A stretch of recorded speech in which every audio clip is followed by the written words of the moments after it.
In the last episode, Sisko got tired of Seagull Dukat sitting in his seat on Deep Space Nine and decided he wanted it back. There are a few good reasons for Starfleet Command being on board with this plan, but the main one right now is that Damar Dawson Biggs has figured out a way to destroy the minefield, preventing Dominion reinforcements from coming through the wormhole and proper fucking up our shit. Getting there soon will be useful too, as it means we can save Rom, the underappreciated brother. He's currently scheduled to do a dead after trying to sabotage the minefield-destroying efforts. We might also save Odo from going full Sith Lord with Odetta, though there's some debate over what he actually wants at the moment. That's all assuming we can beat a force that outnumbers us 2-1, or at least do something sufficiently snazzy to break through. Let's rejoin our cast and see how this all turns out. We begin with a reminder from Plain Simple Garak that the Klingons were invited to join this fight but haven't turned up yet, just so anybody who didn't watch the last episode won't be surprised later. With that out of the way, the fighting begins, and Sisko tries to provoke the Cardigans into breaking formation so we can nip through the hole. Pooping abounds with not insignificant kabooms, but the line holds. Part of that might be because Seagull Dukat can see what he's trying to do, and explains it to Odetta. He also says they'll play along, all the better to draw Sisko into a trap. Not that it really matters when the minefield will be ready to kaboom in 8 hours, and we'll get all of our reinforcements. Damar Dawson Biggs is a little concerned about that, not the plan itself, but the prospect of others on the station trying to do a bit of the old sabotage like Rom the underappreciated brother attempted. The smart thing to do is round up anyone suspect and fabricate an excuse for holding them.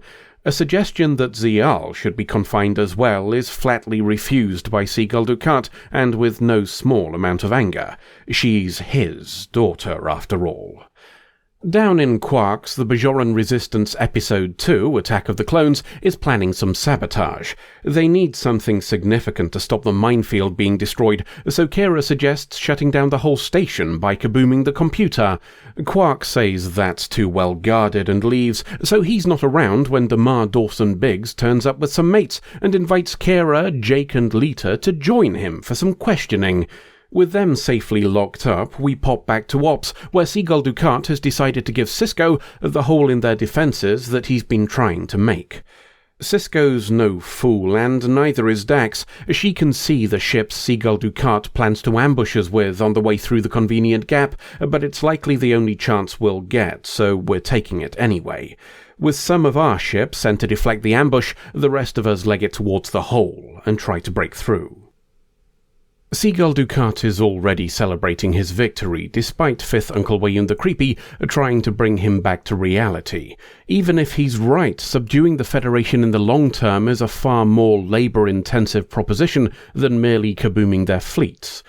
Cue a speech from Seagull Dukat about real victory being to have your foes not only admit that you were better, but actually believe it too. It's why the whole Bajor situation upsets him. He did so much for them and they still refuse to recognize his superiority, just like how Sisko treats him with contempt. All of which is deeply entertaining for Fifth Uncle Wayun, who's enjoying the show of hubris, but Seagull Dukat doesn't care. He knows he's fated to be ultimately victorious. Odetta is positive about developments too, and tells Odo how well the battle's going. He's struggling to ignore that he knows the people fighting and dying, and no amount of linking can shake him of it. The knot of his hesitation is still Kira, thinks Odetta, which is why it's good that she's been arrested. She can be found guilty of something or other and executed, then this whole thing will be laid to rest, and Odo can join his people. The revelation doesn't quite go how Odetta hoped, and Odo is distraught by the idea. He rejects her attempts to link with him again, and doesn't seem too chuffed about her claims it's too late to change anything either. Things can change quickly in a Star Trek show, though, such as a load of Klingon ships turning up in the middle of the fight and helping the Defiant break through the hole Seagull Dukat gave us. They take a pasting on the way so that we're the only ones who manage to make it through, but it's given the Defiant 3 hours to get to Deep Space Nine and stop the minefield being destroyed. Perhaps they'll have other help. Quark has broken into Zial's quarters to enlist her help, making a Hasperat souffle. So far so weird, but the souffle is being delivered to Kira in a holding cell. Well, trying to anyway, but the Cardigan in charge at the moment insists on prodding it. That was predicted, it seems, as the real plan is to drug him while he's being a dick. That was the easy part, as to Jem'Hadar regarding the prisoners. Quark enters with guns and tells them not to move. Ordering one to open the cells causes a look between them that he correctly identifies as very bad indeed, which is why he poops yellow at them both. It takes a while for his brain to catch up with his body, so Zial takes over the escape and kabooms the holding cell controls. With our little resistance cell now being a resistance not in a cell, Kira and Rom make for the central computer to sabotage it, while everybody else makes themselves scarce. Odetta's trying to talk Odo into linking with her again to provide a bit of that clarity she's been dispensing for a while. Fifth Uncle Wayoon the Creepy interrupts with news of a jailbreak by Kira and company and tells them Ops will be safer. Odetta moves there, though Odo says he'll stay in his quarters. It's certainly safer than the cargo bay Kira and Rom, the underappreciated brother, are in. There's lots of pooping, though Rom's confused to hear some Bajoran weapons in the mix. That's because security's got involved, and by the order of Odo from the looks of things. He tells Kira and Rom they don't have long to bugger the computer, and presumably having figured out their plan for himself. The inevitable question of why is pushed away, besides, he thinks she already knows. Bad news, though. It becomes apparent Rom isn't going to have time to stuff the entire computer, so Kira tells him to focus on weapons instead to prevent them kabooming the mines. Damar Dawson Biggs is ever so slightly quicker, though, and finishes first, which is probably just as well for them, as they've had reports of Klingons turning the tide in the fight and need reinforcements. A single shot is enough to start a chain reaction through the whole field, which raises some questions about why the replicators needed disabling, but let's ignore that for now. Rom disables weapons shortly afterwards, but it's already too late, and the Defiant arrives just in time to see it all turn to shit. We're in full-blown silly plan mode now, so Sisko orders the Defiant into the wormhole.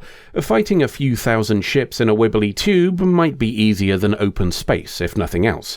We're all ready for our heroic last stand when the Prophets decide to stick their oar in and have a chat with Sisko.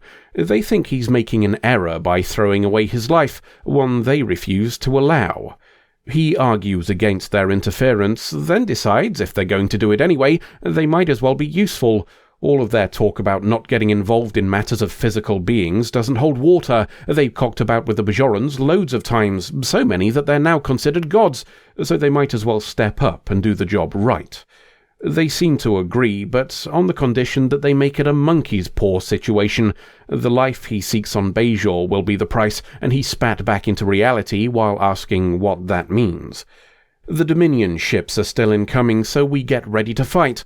Or not, as we see a bit of flashing and they all disappear. Maybe they're dead, maybe they're deposited in another time, maybe they never existed. It's all the same to us. Seeing the Defiant leave the wormhole alone is the cause of some confusion on Tarok Nor. Their reinforcements aren't on the other side anymore, but they're clearly not here either. Fifth Uncle Wayoon and Odetta decide withdrawal would be prudent once the Defiant starts pooping, a decision likely also influenced by a goodly 200 Klingon and Federation ships being on their way here from the now lost defensive line. Seagull Dukat's drawn out of his fugue state at losing by Damar Dawson Biggs, telling him it's time to get the fuck out of here. He's not leaving without Zial, though, and goes to find her, even as Damar Dawson Biggs tells him it's pointless. He finds her in a corridor and tries to get her to return to Cardassia, only for her to decline. His enemies are not her enemies, and she tells him that she helped Kira escape.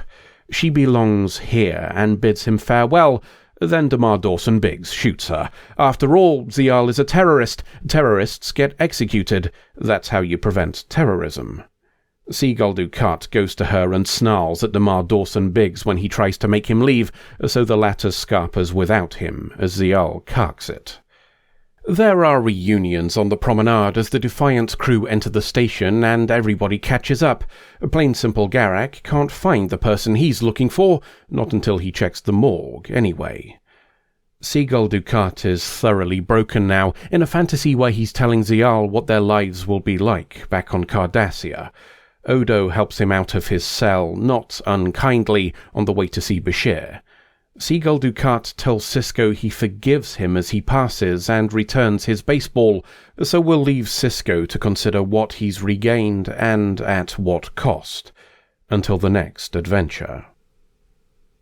Thus ends this particular thrust of the Dominion War. We're back on Deep Space Nine. Sisko's switch to being an adjutant for Admiral Ross is quietly pushed into a closet and forgotten, and everything goes back to being normal. So what's really changed in the long run? Well, Zial's fulfilled her role as the consequences. You can't have something big happen without consequences, and that usually means somebody carking it, because this is Star Trek, and that's how we do things. We put in just enough effort to have her sit nicely in the impact zone of our graph, but not so much that we can't kill her off. If that sounds cynical, well, that's how I feel about it. The Deep Space Nine companion book goes into a little detail about how the writers decided this 6-episode arc would need a price to be paid, then moved on to debating who to kill off, because consequences equals death. It's all so formulaic. They even refer to her as the puppy, because that's what her character became as soon as they decided someone needed to be offed. Perhaps I'm being overly harsh of that, because this is the first time Star Trek had tried to make a real effort on a truly serialized story, and seeing it carry the baggage of cliché is disappointing. I don't even have an opposition to the death of Zial in principle, as it breathes more character into Seagull Dukat and Damar Dawson Biggs. What I oppose is the idea that somebody had to die, the wrong-headed belief that this was the only way to show the viewer there were capital C consequences. I'm cynical about it because the very inception of it was cynical of the audience. With that single piece of bitching out of the way, let's start looking at the trove of good stuff here. Odo finally rejects the contamination Odetta's been pushing into him, and all it took was a direct threat to Kira. The generous among you might say that's his original commitment to justice reasserting itself, the attitude we've previously seen cause him to place what's right ahead of what's right for him. His tendency to do so stretches as far back as Season 1, when he refused to be swayed by the promise of meeting his own people, despite this being his strongest desire. That conclusion overlooks the harm caused before the threat to Kira, though, that he was willing to ignore the execution of Rom, the underappreciated brother. No, Odo threw everything away to save Kira once more, just as the future version of himself threw away the existence of several thousand people and himself to save her. How much has the seed of that future Odo grown despite his attempts to stop it? If it had taken the destruction of Terok Nor and all those aboard to keep her alive, would he have done it? Elsewhere, we have Quark becoming the reluctant hero he hates to be, but always seems to find himself returning to. You could even argue risking himself to save Rom makes his brother the more traditional Ferengi of the two, as Rom was willing to stick Quark out of an airlock a few years back just to inherit the bar. Tangentially, I wonder how much of an incentive Lita's offer to work for free was, not necessarily in the offer itself, but in giving Quark the space for a little mental gymnastics, so he could argue the risk of rescuing Rom was actually for personal gain. Those rules of his govern everything, so perhaps being able to convince himself of his own selfishness makes it easier to do good, a kind of reverse ends justify the means argument to overcome that Ferengi societal programming. He can reach the ethical conclusion on his own, sure, but it's a lot easier if he can tell himself he's really doing it for the profit. The largest point of this episode, though, is Sisko directly involving the prophets in things, or the prophets involving themselves. They started the conversation after all, so there's some debate over who actually made this choice, or even if there was a choice to make at all when you consider them existing outside of time.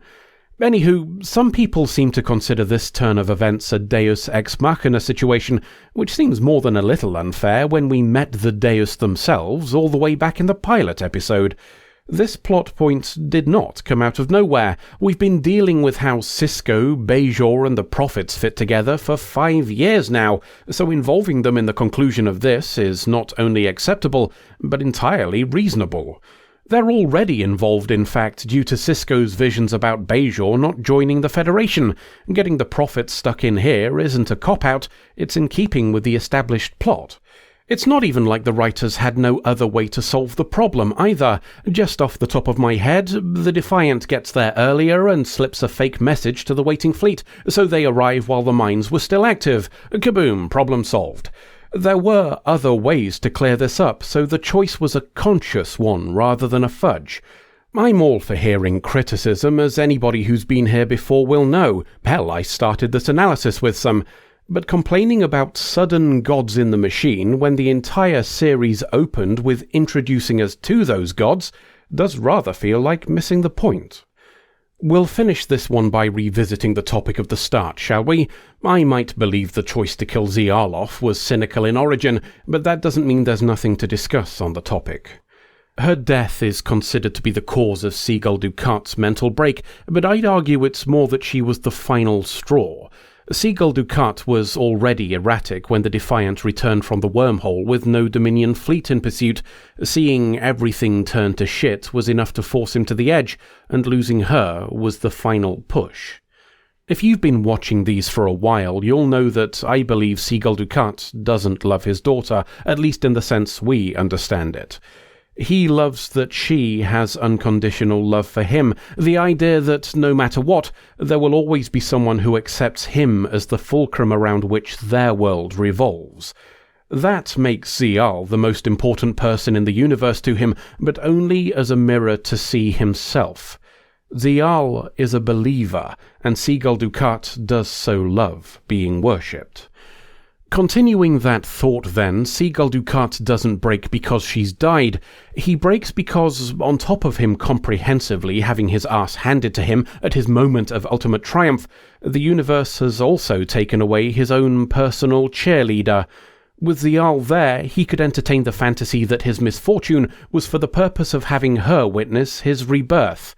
The implication of her death, then, is that he's not the very special boy he believed he was. There'll be those of you shaking your head at that assessment and considering it deeply ungenerous. Your opinion is just as valid, and perhaps you're right. But before you dismiss the idea entirely, I'd like to leave you with a couple of lines from the last scene, and ones which, I believe, do an excellent job of showing just what purpose Ziyal served for him. I know you forgive me. After all, I am your father, and I forgive you. End of episode. Have you seen any yet, then? Any what? Search engines. The things we're going to ride to the GeoCity so we can find a way out of here. I haven't the foggiest. Maybe we've seen thousands of them. Even if I knew what they look like in the meat world, which, incidentally, I don't, there's no guarantee they'd look the same here. Right, so what actually was the plan then? I don't mean to be negative or anything, but Not knowing how to accomplish the first job on the list does kind of put us at a slight disadvantage. I thought we'd just, kind of figure it out on the way. That's how Starfleet do it. Yeah, and look at the casualty rate for that approach. We've not got any extras to throw into Grinder. I've considered that. In episodes where nobody dies, one of the guys with plot armor just has to suffer a lot. Hold on a minute, son. Are you saying one of us needs to be the O'Brien? No, I'm saying thank you for volunteering. Woof.